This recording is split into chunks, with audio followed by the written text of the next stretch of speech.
Lower class పిల్లలు పెద్ద పెద్ద కాలేజీలో చదువుకోవాలి, వాళ్ళకు ఫీ రియంబర్స్మెంట్ చెల్లిస్తామని చెప్పి ప్రభుత్వం ఏ స్కీమ్ అయితే తెచ్చిందో కేసీఆర్ గారి ఇలాకాలో ఆనాడు 2 సంవత్సరాలు పిల్లల ఫీ రియంబర్స్మెంట్ చెల్లించలేదు.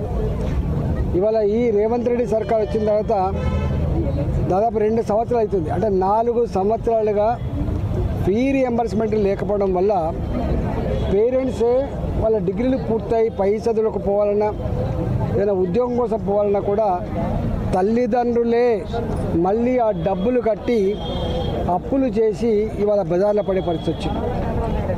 మొన్న వాళ్ళు గత్యంతరం లేక సమ్మెకు నోటీస్ ఇస్తే 600 కోట్లు ఇస్తా అని చెప్పిన ప్రభుత్వం, అంటే 10,000 కోట్ల బకాయిలకు 600 కోట్ల రూపాయలు ఇస్తా అన్న ప్రభుత్వం 200 కోట్ల రూపాయలు అది కూడా గవర్నమెంట్ స్కూళ్ళకు కాలేజీలకు రిలీజ్ చేసింది తప్ప ప్రైవేటు యజమానులకు ఇవ్వలేదు.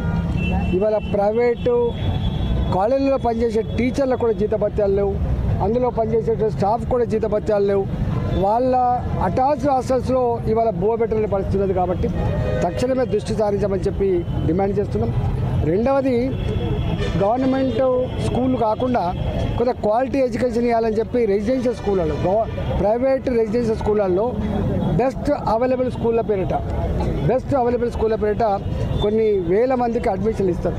42,000 రూపాయలు సంవత్సరానికి అన్నం పెట్టి చదువు చెప్పడానికి కేవలం 42,000 రూపాయలు మాత్రమే. ఇవాళ ప్రైవేట్ రూపాయలు ఉంటుంది.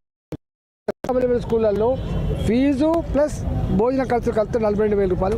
వాళ్ళకు కూడా ఇవ్వకపోతే వాళ్ళు కూడా మొత్తం బంద్ చేసుకొని పిల్లలంతా ఇంటికి పంపించారు.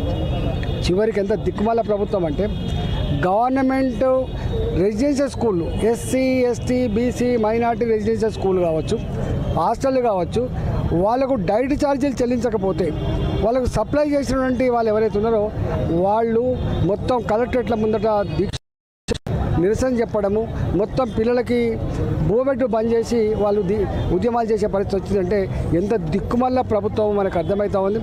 అంటే ఒకవైపు ఏమో ఇంటిగ్రేట్ 200 కోట్ల రూపాయలు ఖర్చు పెడతామని చెప్పేటువంటి గవర్నమెంట్కి ఇవాళ 200 కోట్ల రూపాయలు దేవుడెరుగు, ఆడపిల్లలకి స్కూటీలు దేవుడెరుగు, 5 లక్షల రూపాయల విద్యానిధి చెక్కు దేవుడెరుగు, ఉన్న వాళ్ళకు కనీసం ఫీజులు కట్టండి, ఉన్న వాళ్ళకు కనీసం బువ్వ పెట్టమని చెప్పి ఈరోజు ఇక్కడ హస్తినాపురంలో నరేష్ గారు కానీ, అదే మల్లేష్ గారు కానీ, అదేవిధంగా లక్ష్మీకాంత్ గారు కానీ, అదేవిధంగా 100 మంది పిల్లలు ఇవాళ ఏ దీక్ష అయితే చేస్తూ ఉన్నారు 48 అవర్స్, దీనికి సంపూర్ణంగా భారతీయ జనతా పార్టీ మద్దతు ఇస్తూ ఉంది.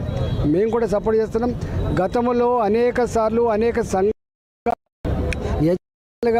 ఇవాళ ఇందిరా పార్క్ ధర్నా చేసినప్పటికీ కూడా చీమ కుట్టినట్టు కూడా లేదు ఈ ప్రభుత్వానికి. ఇది అత్యంత దుర్మార్గమైన ప్రభుత్వంగా మారిపోయింది, ప్రజా కంటక ప్రభుత్వంగా మారిపోయింది. కాబట్టి దృష్టి పెట్టి ఈ సమస్యను వెంటనే పరిష్కరించాలని చెప్పి మేము డిమాండ్ చేస్తున్నాం.